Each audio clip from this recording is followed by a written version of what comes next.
le 25 septembre 2025, au siège des Nations Unies à New York. La salle attendait des excuses. Les diplomates s'attendaient à entendre des mots de repentir soigneusement rédigés, non pas dans un stade de football, mais dans les ambassades étrangères. Un texte de 12 pages poli et bien tourné avait été placé sur la table d'Ibrahim Traoré, président du Burkina Faso. Mais lorsque le jeune capitaine monta sur scène, il n'ouvrit pas la pochette.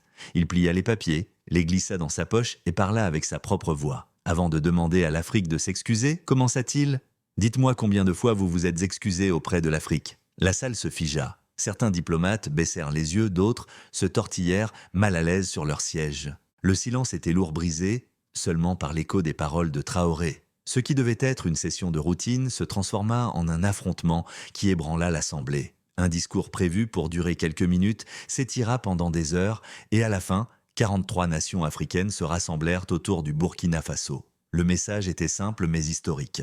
L'Afrique ne se courberait plus à l'Assemblée des Nations Unies. La force de la position de Traoré ne résidait pas seulement dans ses paroles mais aussi dans les chiffres qui les soutenaient. 12 pages. C'était le texte de soumission préparé par des diplomates étrangers. Il contenait des excuses pour ses déclarations passées, des promesses de coopération et des engagements destinés à adoucir la position du Burkina Faso vis-à-vis de la France de Gaza et des contrats miniers étrangers. Il refusa d'en lire une seule ligne. 50 000 citoyens s'étaient rassemblés sur la place de la Révolution à Ouagadougou. Hommes, femmes et enfants burkinabés s'étaient réunis avant son départ pour New York. Ils brandissaient des drapeaux, scandèrent son nom et portaient des pancartes où l'on pouvait lire « Pas d'excuses, pas de soumission ». Pour eux, la voix de Traoré à l'ONU n'était pas une affaire personnelle, c'était une affaire nationale. 43 ambassadeurs africains, après son discours, se réunirent à New York lors d'une rencontre d'urgence. Pour la première fois depuis des décennies, les représentants africains se levèrent ensemble et publièrent une déclaration commune. Plus aucune aide ne sera acceptée si elle est conditionnée à une soumission politique. Le contraste était saisissant. D'un côté, 12 pages d'instructions rédigées à l'étranger. De l'autre côté, 3 heures de discours sans aucun texte préparé qui changèrent le débat mondial sur la souveraineté africaine. Des chiffres que l'on voulait utiliser pour mesurer la faiblesse devinrent une preuve de force. 3 jours avant le discours aux Nations Unies, l'atmosphère à Ouagadougou était tendue. Sur le bureau du président se trouvait une enveloppe scellée portant l'emblème de l'ONU. À l'intérieur, 12 pages d'excuses soigneusement rédigées. Les instructions étaient au clair. Traoré devait les lire mot pour mot. Tout écart avertissait le document nuirait à la coopération future. En langage diplomatique, cela signifiait que l'aide, les prêts et le commerce pouvaient être suspendus. Cette nuit-là, la pression monta encore. À minuit, l'ambassadeur des États-Unis arriva sans prévenir à la résidence présidentielle. Il n'était pas seul. Avec lui se trouvait une mallette en cuir remplie de preuves et de dossiers confidentiels. On y trouvait les contrats aurifères du Burkina Faso, avec la Chine ses accords de défense avec la Russie et même les importations médicales en provenance d'Iran. Le message était clair, nous savons tout. Si vous résistez, nous pouvons vous détruire. Mais au lieu de montrer de la peur, Traoré s'adossa à sa chaise. Calmement, il posa au diplomate une seule question. « Et si je refuse ?» Le diplomate hésita. Puis vint la menace de l'isolement des sanctions des campagnes médiatiques pour le qualifier de dictateur. Quand la réunion prit fin, Traoré appela son chef de la sécurité. Son ordre était inhabituel, répandre des rumeurs d'une possible capitulation laissait les ambassades croire qu'il était en train de céder. En quelques heures, les médias occidentaux diffusaient des titres tels que « Le Burkina Faso cherche un compromis ». La CNN et la BBC parlèrent d'un ton plus conciliant. Les diplomates, eux, se détendirent, convaincus d'avoir gagné. Mais dans les rues de Ouagadougou, la vérité était tout autre. Le lendemain, 50 000 personnes envahirent la place de la Révolution brandissant des drapeaux et chantant. Pas d'excuses.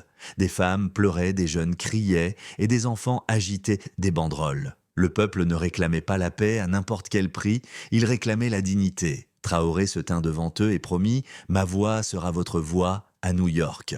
À huis clos, les chancelleries célébrèrent date trop tôt. Elles pensèrent que le capitaine était acculé. En réalité, il avait déjà changé le scénario. La scène était prête. À New York, le monde attendait une reddition. À la place, il y aurait un défi. Le voyage vers New York commença sous un ciel lourd. Le matin de son départ, le président Ibrahim Traoré marcha dans l'aéroport de Ouagadougou entouré de conseillers de soldats et d'une foule de citoyens rassemblés spontanément. Beaucoup portèrent des banderoles faites à la main où l'on pouvait lire « Pas d'excuses en notre nom, ayez la dignité avant l'aide ». Tandis qu'il montait dans l'avion, les chants résonnaient sur la piste, vive Traoré, l'Afrique est debout, le message était limpide. Son peuple ne lui demandait pas de faire des concessions mais de résister. Quand l'avion présidentiel atterrit à l'aéroport international JFK Traoré, fut accueilli non seulement par des officiels, mais aussi par des membres de la diaspora africaine. Près de 200 partisans s'étaient rassemblés brandissant des drapeaux burkinabais et tenant des pancartes sur lesquelles on pouvait lire « L'Afrique ne s'agenouille pas » et « Nous parlons d'une seule voix ». Pour beaucoup d'entre eux, ce moment avait des allures d'histoire. Un jeune étudiant de Harlem cria au journaliste « Si Traoré parle pour le Burkina Faso, il parle pour nous tous ». Le cortège en direction de Manhattan ressemblait moins à un trajet diplomatique de routine qu'à une manifestation en mouvement. Les voitures ralentissaient, les klaxons résonnaient en signe de solidarité et les passants applaudirent au passage du convoi. Dans sa chambre d'hôtel, ce soir-là, le poids de l'attente pesait sur lui. Son ministre des Affaires étrangères lui conseilla la prudence. Nous pouvons adoucir le ton sans céder sur le fond du message. Mais Traoré secoua la tête. Sa réponse fut froide, décisive. Une excuse aujourd'hui est une chaîne demain. Je ne la porterai pas. Le matin de l'Assemblée générale de l'ONU, il entra dans la salle emblématique entouré de ses conseillers mais sans notes préparées. Les délégués observaient attentivement, certains attendaient de la contrition, d'autres se préparaient à l'affrontement. La salle se tut lorsqu'il ajusta le micro. Les caméras zoomèrent, les traducteurs ajustèrent leurs écouteurs. Le jeune capitaine inspira profondément et dès sa première phrase, il déchira le scénario. L'Assemblée générale des Nations unies était lourde d'attentes. Les délégués chuchotaient, feuilletant des papiers, attendant que le jeune président du Burkina Faso commence. Beaucoup croyaient qu'il lirait la demande d'excuses de 12 pages préparée par des diplomates étrangers. D'autres s'attendaient à un langage diplomatique vague, adouci suffisant pour éviter des sanctions. Au lieu de cela, Ibrahim Traoré fixa directement l'Assemblée et parla sans note. Avant de demander à l'Afrique de s'excuser, dit-il lentement, sa voix résonnant dans la salle, « Dites-moi combien de fois vous vous êtes excusé auprès de l'Afrique ?» La salle se figea, les têtes se tournèrent, certains diplomates se raidirent, d'autres baissèrent le regard. Les traducteurs hésitèrent un instant avant que ces paroles ne soient répétées en plusieurs langues. Pendant 10 longues secondes, le silence domina l'Assemblée. L'attention ne fut brisée que par le déclic des caméras immortalisant l'instant. Traoré continua son ton plus incisif. « Vous m'avez demandé de lire une confession écrite par d'autres, mais je ne porte qu'une seule confession, la souffrance de mon peuple sous des siècles de domination, et aujourd'hui je ne m'excuserai pas de dire la vérité. » Des murmures traversèrent de l'Assemblée. Certains diplomates occidentaux échangèrent des regards nerveux tandis que des représentants de nations africaines se penchaient en avant pour écouter attentivement. Dans la galerie de presse, les journalistes se précipitèrent pour saisir les gros titres. La bande d'information en direct de CNN affichait « Le Burkina Faso défie le scénario de l'ONU ». Al Jazeera transmit la scène au monde entier, la qualifiant de rupture historique. Pendant que Traoré parlait, il n'éleva pas la voix, mais chacune de ses phrases portait un poids immense, le colonialisme, l'exploitation de l'or et de l'uranium, l'humiliation de l'aide conditionnelle. Il les énuméra un par un, chaque accusation tombant comme un marteau. Toujours sur le même point, l'Afrique ne se courberait plus. Dans le bloc des sièges africains, les murmures se transformèrent en applaudissements discrets. Un délégué du Ghana murmura « Cela change tout !» Ce qui devait être une session brève et maîtrisée était en train de devenir un affrontement que personne n'avait anticipé. Lorsque Traoré fit une pause, le récit avait changé. Il n'était plus seulement le président d'une petite nation sous pression. Il était le visage d'un continent qui exigeait la dignité. Et le monde fut forcé d'écouter. Lorsque Ibrahim Traoré s'éloigna enfin du micro, la salle vibrait encore du poids de ses paroles. Pendant un instant, il n'y eut pas d'applaudissements, seulement un silence stupéfait. Puis lentement, le bruit des mains qui frappaient commença à se propager dans le bloc des sièges africains. Les délégués du Ghana, de l'Afrique du Sud, du Sénégal et du Nigeria se levèrent pour soutenir, suivis par d'autres de l'Alliance du Sahel. Au total, 43 nations africaines se levèrent. Ce n'était pas planifié, c'était instinctif, une reconnaissance collective qu'un moment historique venait de se produire. Les diplomates occidentaux restèrent assis, le visage crispé. La délégation française échangeait des murmures visiblement ébranlés. Le représentant de la Suisse griffonnait des notes frénétiques déjà en train de préparer une réponse. Mais l'image était indéniable. L'Afrique était unie dans le défi. Dans la galerie de presse, les caméras zoomèrent sur le bloc africain qui se levait d'un seul mouvement. Les gros titres tombèrent en quelques minutes. « L'Afrique brise le silence à l'ONU », titra Al Jazeera. « Traoré déclenche l'éveil continental », écrivit Africa News. 43 nations debout, l'Occident stupéfait, nota The Guardian. La réaction en dehors de la salle fut tout aussi intense. À Ouagadougou, de grandes foules se rassemblèrent autour des écrans publics, applaudissant chaque fois que les paroles de Traoré étaient répétées. Des femmes âgées pleuraient ouvertement, disant qu'elles avaient attendu toute leur vie pour entendre un dirigeant africain parler sans peur. La jeunesse dansait dans les rues en chantant pas d'excuses, seulement la dignité. Pendant ce temps, les chaînes d'information occidentales peinaient à cadrer l'instant. CNN qualifia le discours d'imprudent, tandis que la BBC le décrivit comme, de manière inattendue, frontale. Mais sur les réseaux sociaux, la narration appartenait à l'Afrique. Le mot dièse et Africa United devint tendance mondiale en quelques heures. Dans les couloirs de l'ONU, les diplomates murmuraient là déjà à propos de l'effet Traoré. Pour la première fois depuis des décennies, l'Afrique n'avait pas parlé par l'intermédiaire d'autres voix ou avec un langage adouci. Elle avait parlé d'une voix claire et unie. Pour les puissances occidentales, ce discours fut un choc. Pour l'Afrique, ce fut une libération. Et pour le Burkina Faso, ce fut la preuve que même la plus petite des nations peut changer l'équilibre du pouvoir mondial si elle ose dire la vérité. 2 jours après le puissant discours à l'ONU, le monde vacillait encore. Les chaînes d'information internationales répétaient en boucle les paroles enflammées d'Ibrahim Traoré. Les commentateurs disséquèrent au son défi et les gros titres décrivaient l'instant comme un choc pour le système. Mais au moment où la poussière semblait retomber, un nouveau développement fit basculer l'histoire du dramatique au scandaleux. Un dossier confidentiel fit surface discrètement transmis à travers des ambassades occidentales et glissé entre les mains de journalistes d'investigation. Son contenu révélait une vérité bien plus explosive que le discours lui-même. Le fameux texte d'excuses 12 pages entières n'avait pas été rédigé à Ouagadougou. Il avait été soigneusement écrit à Paris, à Washington et à New York, puis révisé ligne par ligne par de hauts responsables de l'ONU. Le langage du document était accablant. On y lisait des phrases humiliantes telles que « Le Burkina Faso reconnaît ses erreurs et s'engage à s'aligner sur les partenaires internationaux ». Chaque phrase avait été conçue pour neutraliser les critiques antérieures de Traoré sur les échecs militaires de la France au Sahel et sur le silence de l'Occident à propos de Gaza. L'intention était claire, dépouiller le jeune capitaine de son authenticité, le forcer à s'incliner et présenter une Afrique complaisante une fois de plus. Mais la fuite allait bien plus loin. Annexée au dossier se trouvait une série d'emails exposant la mécanique brute de la pression internationale. Certains messages promettaient un allègement de la dette et l'accès à de nouveaux paquets d'aide si Traoré acceptait de réciter le texte mot pour mot. D'autres lancèrent des menaces directes, sanctions, isolement, campagnes médiatiques visant à le qualifier d'imprudent.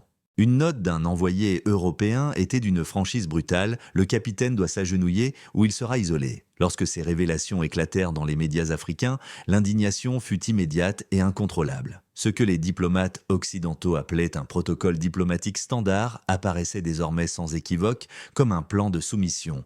Les présentateurs de télévision l'ont décrit comme un script d'humiliation. Dans tout le Sahel, les stations de radio lisaient à l'antenne les passages les plus offensants, alimentant la colère des citoyens ordinaires qui comprenaient que l'on avait demandé à leur président de s'excuser au nom d'un continent. Les conséquences redéfinissaient entièrement le drame de l'ONU. Le refus de Traoré de lire les 12 pages n'était plus perçu simplement comme un geste personnel audacieux. Il était désormais clair qu'il avait mis à nu et rejeté un piège international conçu pour humilier non seulement le Burkina Faso, mais toute l'Afrique. En restant à la tribune et en parlant avec ses propres mots, il avait refusé de laisser les puissances étrangères dicter la voie du continent. Pour de nombreux Africains, ce retournement confirma leurs pires soupçons. L'affrontement n'avait pas été spontané. Il avait été orchestré, scénarisé et prémédité. La seule raison pour laquelle il avait échoué était que Traoré avait refusé de jouer son rôle. Le scandale se propagea rapidement. Les dirigeants occidentaux s'empressèrent de nier, mais les images des documents et des emails divulgués circulaient déjà en ligne. La vérité était indéniable derrière les salons feutrés de la diplomatie. L'ancienne machine de contrôle était toujours vivante. Et avec cette révélation, le défi de Traoré s'était transformé d'une posture nationale en un éveil continental. La fuite de ce que l'on appelait désormais le script de soumission frappa comme un coup de tonnerre dans la politique mondiale et nulle part, l'impact ne se fit sentir plus immédiatement qu'à Ouagadougou.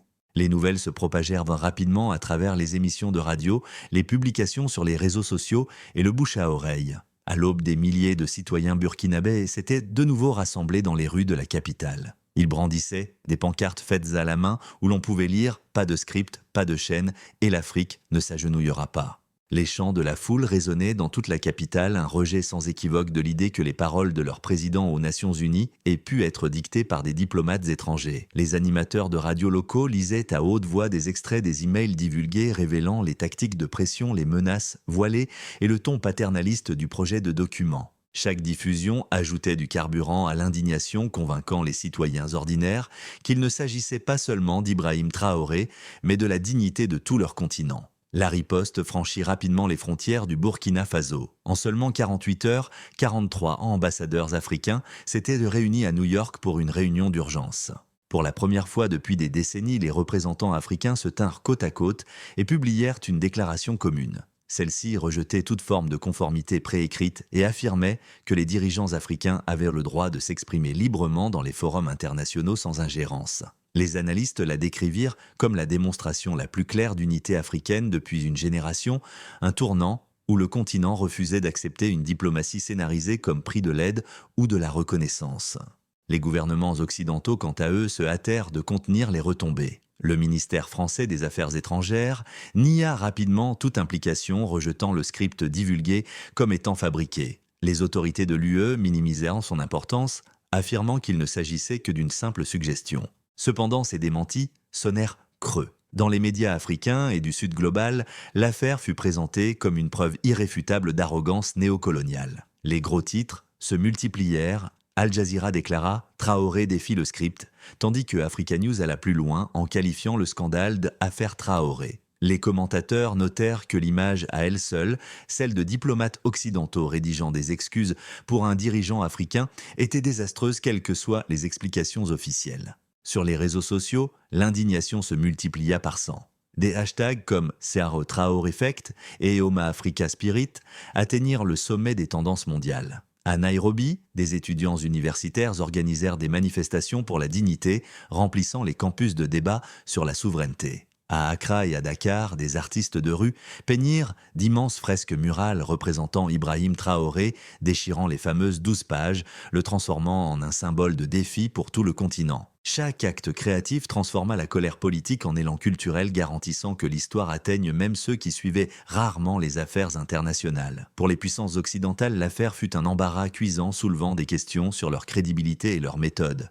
Mais pour l'Afrique, ce fut un moment d'émancipation, ce qui avait été conçu comme un exercice d'humiliation s'était au contraire mué en unité et en fierté. Le retournement était complet. La tentative de dicter la soumission du Burkina Faso s'était retournée contre ses instigateurs de façon spectaculaire et ce faisant avait contribué à unir un continent autour de l'idée simple et puissante que l'Afrique ne s'agenouillera pas. Le soir de son retour à Ouagadougou, le président Ibrahim Traoré se dressa devant des dizaines de milliers de personnes rassemblées sur la place de la Révolution. Les documents divulgués étaient dans tous les esprits, mais aussi la fierté d'un continent qui venait d'être témoin de l'histoire. Traoré parla simplement sans notes, exactement comme il l'avait fait à l'ONU. Ils m'ont donné 12 pages d'humiliation. J'ai répondu avec 3 heures de vérité. Ils pensaient à pouvoir écrire le scénario de notre silence. Au lieu de cela, l'Afrique a trouvé sa voie. La foule rugit. Les drapeaux s'agitaient, les anciens pleuraient. La jeunesse chantait pas d'excuses, pas de soumission. Puis Traoré leva les feuilles déchirées du brouillon pour que tous puissent les voir. Dans un geste décisif, il y mit le feu. Les flammes consumèrent les pages tandis qu'il déclarait « Ce feu n'est pas seulement pour le Burkina Faso, il est pour l'Afrique de Dakar, à Nairobi, de Bamako à Johannesburg. Que le monde sache, nous ne serons pas écrits par les autres. Nous nous écrivons nous-mêmes. » La place explosa en chants alors que des feux d'artifice illuminèrent le ciel. Ce qui devait être une scène d'humiliation s'était transformé en symbole de défi. Et à partir de cette nuit-là, les Africains partout parlaient de l'effet Traoré, un rappel que la dignité une fois défendue peut unir des millions de personnes. Si vous croyez que l'Afrique doit écrire son propre avenir, partagez cette histoire.